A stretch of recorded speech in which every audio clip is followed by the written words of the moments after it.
Welcome to Agmax. సాధారణంగా tomato, మిరప, కూరగాయ తోటల్లో వ్యాపించే నెమటోడ్లు అనే సూక్ష్మక్రిములు పంటను ఎలా నాశనం చేస్తాయి? వాటి వల్ల మొక్కలకు ఎలాంటి నష్టం జరుగుతుంది?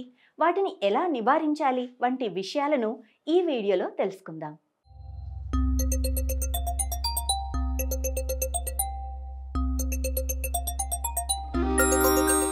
టొమాటో, మిరప, కూరగాయ తోటల్లో కొన్నిసార్లు కొన్ని మొక్కలు ఒక్కసారిగా వాడిపోయి పసుపు పచ్చగా మారిపోతూ చివరికి చనిపోతూ ఉంటాయి. చుట్టూ ఉన్న ఇతర మొక్కలు బాగానే కనిపించినా ఇవి మాత్రం బలహీనమై వాడిపోతాయి. అలాంటి మొక్కలను పీకి చూసినప్పుడు వేర్లపై చిన్న చిన్న బుడపెల మాదిరి గడ్డలు కనిపిస్తాయి. దీని వెనుక కారణం నెమటోడ్లు అనే సూక్ష్మక్రిములు. ఇవి మట్టిలో దాగి ఉండి మొక్కల వేర్లలోకి వెళ్ళి బుడపెలను కలిగిస్తాయి. వేళ్ల ద్వారా పోషకాలను పీల్చేసి మొక్కను క్రమంగా బలహీనపరుస్తాయి. దాంతో మొక్క సరైన ఆహారం తీసుకోలేకపోతుంది, పసుపు పచ్చగా మారిపోతుంది, చివరికి ఎండిపోయి చనిపోతుంది. ఇవి అన్ని రకాల మట్టిలో, వివిధ పంటల వేర్లలో, కలుపులో దాగి ఉండి కూరగాయలు, మిరప తోటలను నాశనం చేస్తూ ఉంటాయి. వీటిని నియంత్రించటం కంటే నివారించటం ఎంతో సులభం. రసాయనిక పురుగుమందులు వాడటం వల్ల ప్రయోజనం కన్నా కీడే ఎక్కువగా ఉంటుంది. అందుకని వాటి నివారణ ఎలాగో తెలుసుకోవటం చాలా అవసరం.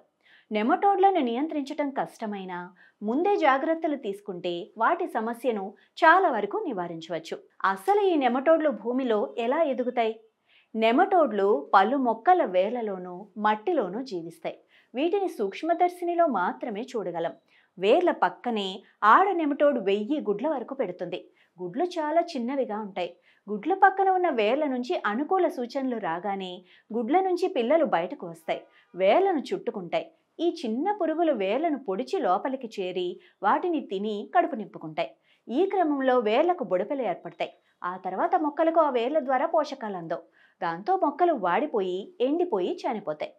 నెమటోడ్ల సమస్య తగ్గించుకోవటానికి వాటిని తట్టుకునే కొన్ని ఉపాయాలను రైతులు తప్పనిసరిగా పాటించాలి. మిరప, కూరగాయల నారులో పొలంలో నాటే ముందు వాటి వేళ్లను బాగా పరిశీలించాలి. వేళ్లపై బుడపెలు కనిపిస్తే అలాంటి మొక్కలను నాటకూడదు. అలాగే మీ పొలం చుట్టుపక్కల పెరిగిన మొక్కల్లో కూడా బుడపెలు ఉన్నాయేమో చూసి వెంటనే వాటిని నాశనం చేయాలి.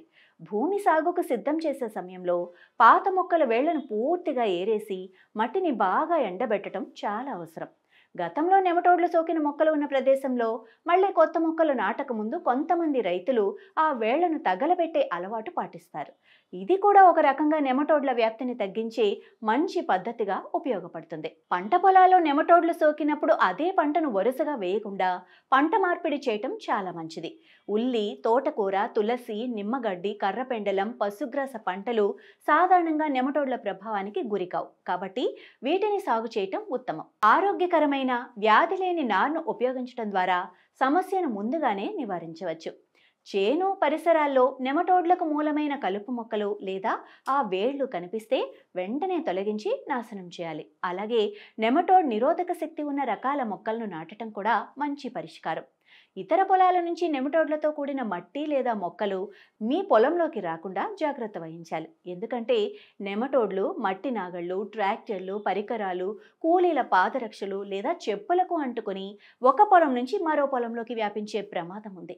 అందువల్ల పొలంలోకి ప్రవేశించే ముందు పరికరాలు, పాదరక్షలు, వాహనాలు శుభ్రం చేసుకోవటం చాలా అవసరం. కూరగాయల పంటల్లో నెమటోడ్ల నియంత్రణ కోసం ఒక్క పద్ధతితో కాకుండా పలు పద్ధతులను కలిపి వాడితే మంచి ఫలితాలు వస్తాయి. మొదటిగా నెమటోడ్లు లేని ఆరోగ్యకరమైన విత్తనాలు, నాట్లను వాడటం చాలా ముఖ్యం. పంట తీయగానే సోకిన మొక్కలను వేళ్లతో సహా పీకేసి కాల్చాలి. వరుస పంటల్లో ధాన్య పంటలు అనగా మొక్కజొన్న, జొన్న, సజ్జలు వేసుకోవటం వల్ల నెమటోడ్ల జీవచక్రం తెగిపోతుంది. వేసవిలో పొలాన్ని బాగా తడిపి పారదర్శకమైన ప్లాస్టిక్ షీట్తో 4 నుండి 6 వారాల పాటు కప్పేస్తే సోలరైజేషన్ వల్ల మట్టిలో ఉన్న నెమటోడ్లు అధిక ఉష్ణోగ్రత వల్ల చనిపోతాయి. నాటే ముందు వేప నూనె పెంకు, పంగిని పెంకు, జీడిపప్పు పెంకు లాంటివి ఎకరానికి 200 నుండి 400 కిలోల వరకు వేస్తే నెమటోడ్లను అణచవచ్చు. బంతి పువ్వు పంటను ఉచ్చు పంటగా వేసుకుంటే కూడా ఈ నెమటోడ్ల దెబ్బ తగ్గుతుంది. ఇక జీవ నియంత్రణలో ట్రైకోడెర్మా, పేసిలోమైసిస్, లిలాసినస్, బాసిల్లస్, సూడోమోనాస్ వంటి సూక్ష్మజీవులు నెమటోడ్ల గుడ్లను, లార్వాలను నాశనం చేస్తాయి. మైకోరైజా ఫంగస్ వాడితే వేర్లు బలంగా పెరిగి మొక్కలు నెమటోడ్ల దెబ్బ తట్టుకుంటాయి. రసాయన నియంత్రణ చివరి మార్గంగా మాత్రమే వాడాలి. అందులో కార్బోప్యూరాన్ 3G ఎకరానికి 10 నుండి 12 కిలోలు, ఫోరేట్ 10 గ్రాములు ఎకరానికి 8 నుండి 10 కిలోలు, పిప్రోనిల్ 0.3 గ్రాములు ఎకరానికి 5 నుండి 6 కిలోలు విత్తే సమయంలో వరుసల్లో వేయాలి. అలాగే ఆక్సామిల్ 24% SL ఎకరానికి 1 నుండి 1.5 లీటర్లు లేదా ప్లోయోపైరామ్ 17.7% SL ఎకరానికి 150 నుండి 200 మిల్లీలీటర్లు నీటిలో కలిపి వేర్ల దగ్గర డ్రంచింగ్ చేయాలి. నెమటోడ్ల సమస్య తగ్గించుకోవాలంటే రైతులు కొన్ని ముఖ్యమైన చర్యలు తప్పనిసరిగా పాటించాలి. నెమటోడ్ల నిరోధకత కలిగిన నారు, విత్తనాలను వాడటం చాలా అవసరం.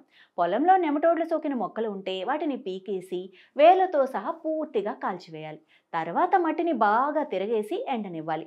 అలా చేసిన తర్వాత మాత్రమే కొత్త పంటలు వేయాలి. అదేవిధంగా ప్రవహించే నీటి ద్వారా నెమటోడ్లు పొలంలోకి రాకుండా జాగ్రత్తలు తీసుకోవాలి. ఇందుకు చేను సరిహద్దుల్లో నిమ్మగడ్డిని కంచె పంటగా పెంచుకోవటం ద్వారా నెమటోడ్ల వ్యాప్తిని అడ్డుకుంటుంది. ఈ విధానాలను రైతులు పాటించడం ద్వారా నెమటోడ్ల సమస్యను గణనీయంగా తగ్గించుకోవచ్చు. అంతేకాక దక్షిణ బెనిన్ రైతుల అనుభవాలను ఆధారంగా చేసుకొని యాక్సెస్ అగ్రికల్చర్ అనే డిజిటల్ వ్యవసాయ విస్తరణ సంస్థ ఒక ప్రత్యేక వీడియోను విడుదల చేసింది. దీని ద్వారా రైతులు మరిన్ని ఉపయోగకరమైన మార్గాలను నేర్చుకొని తమ పొలాల్లో అమలు చేసుకోవచ్చు. ఇలా ముందస్తు జాగ్రత్తలు తీసుకుంటే నెమటోడ్ల ప్రభావాన్ని గణనీయంగా తగ్గించవచ్చు. ఇక ఇందులో ముఖ్యమైన అంశాలు చూసుకున్నట్లయితే నెమటోడ్లు మొక్కల వేళ్లలో బుడిపెలు కలిగించి మొక్కలకు పోషకాలు అందకుండా చేసి పసుపు పచ్చగా మారి చివరికి చనిపోయేలా చేస్తాయి. ఈ సమస్యకు నివారణగా ఆరోగ్యకరమైన నారు మాత్రమే నాటాలి. బుడిపెలు ఉన్న మొక్కలను పీకేసి కాల్చాలి. పాత మొక్కల వేర్లు ఏరేసి మట్టిని బాగా ఎండబెట్టాలి. వరుసగా ఒకే పంట వేయకుండా పంట మార్పిడి చేస్తే ఉల్లి, తోటకూర, నిమ్మగడ్డి వంటి పంటలు నెమటోడ్ల ప్రభావానికి గురికావు. ఇక నెమటోడ్ల సోకిన కలుపు మొక్కల వేర్లను తొలగించి పొలానికి నిమ్మగడ్డి కంచె పెడితే నెమటోడ్ల వ్యాప్తి తగ్గుతుంది. పొలంలోకి ప్రవహించే ముందు పరికరాలు, పాదరక్షలు, వాహనాలు శుభ్రం చేసుకోవటం చాలా అవసరం. పొలాన్ని బాగా నీరు పట్టి సోలరైజేషన్ అనగా ప్లాస్టిక్ షీట్తో కప్పటం, వేప నూనె పెంకు, బంతి పువ్వు వంటి ఉచ్చు పంటగా ఉపయోగపడతాయి. జీవ నియంత్రణలో ట్రైకోడెర్మా, పెసిలోమైసిస్, బాసిల్లస్, మైకోరైజా వంటివి వాడాలి. చివరి మార్గంగా మాత్రమే రసాయన మందులు వాడాలి.